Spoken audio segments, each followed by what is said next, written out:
بسم الله الرحمن الرحیم. درنو لیدونکو سلامونه او نیکې هیلې مې ومنئ.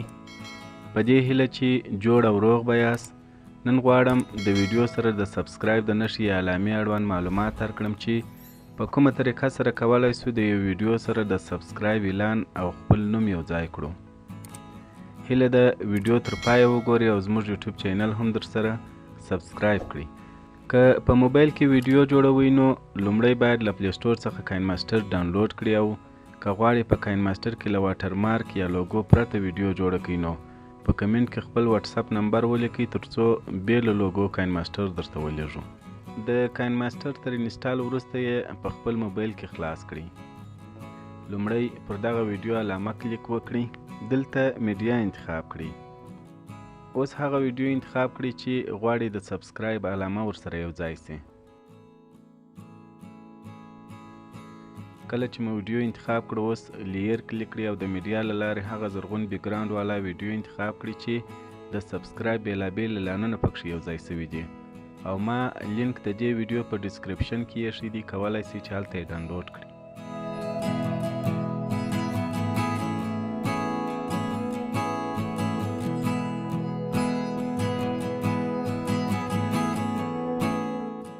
دلته د سبسکرایب اړوند بېلابېل اعلانونه شته، خو زه د دې ټولو څخه د خپلې خوښې یو دانه انتخابوم او کټ کوم یې.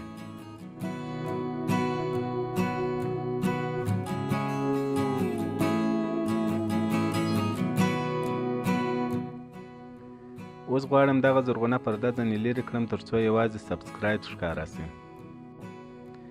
د دې د لرې کولو لپاره راځم پر همدې زرغونه پرده کلیک کوم او دلته کروماکي انتخابوم.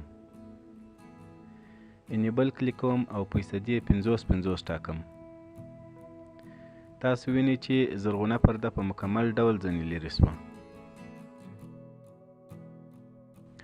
سایز او موقعیت په خپله خوښه په هر اندازه او د ویډیو په هر ځای کې ټاکلی سئ.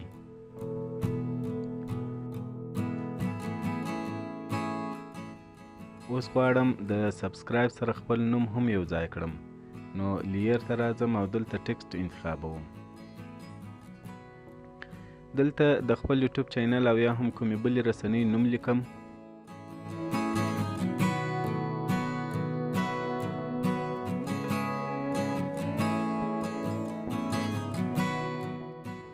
کولی سئ نوم ته په خپله خوښه اندازه، رنګ، فونټ، بیکګراوند، د شروع او پای فعالیت او موقعیت وټاکئ.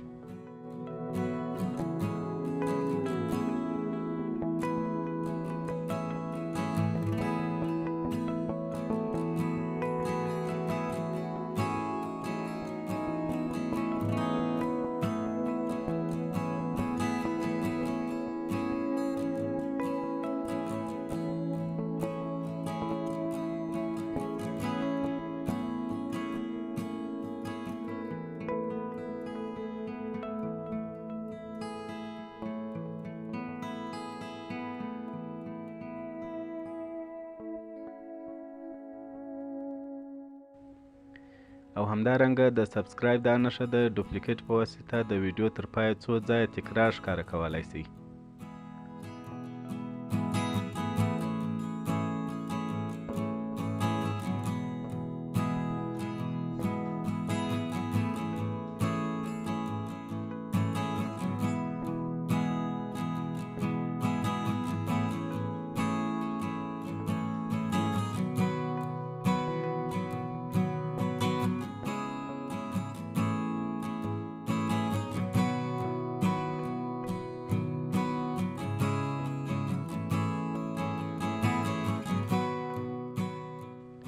کله چې ویډیو آماده سو پر دغه شیر علامه کلیک وکړئ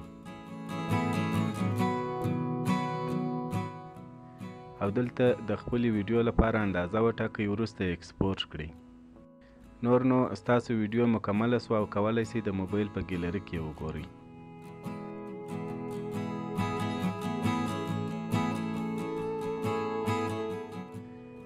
ډیره زیاته مننه چې ویډیو مو تر پایه وکتل. د همداسې نورو ویډیوګانو لپاره زموږ یوټیوب چینل در سره سبسکرایب کړئ. تر بلې ویډیو مو پر لویه لاس سپارم. د خدای په امان.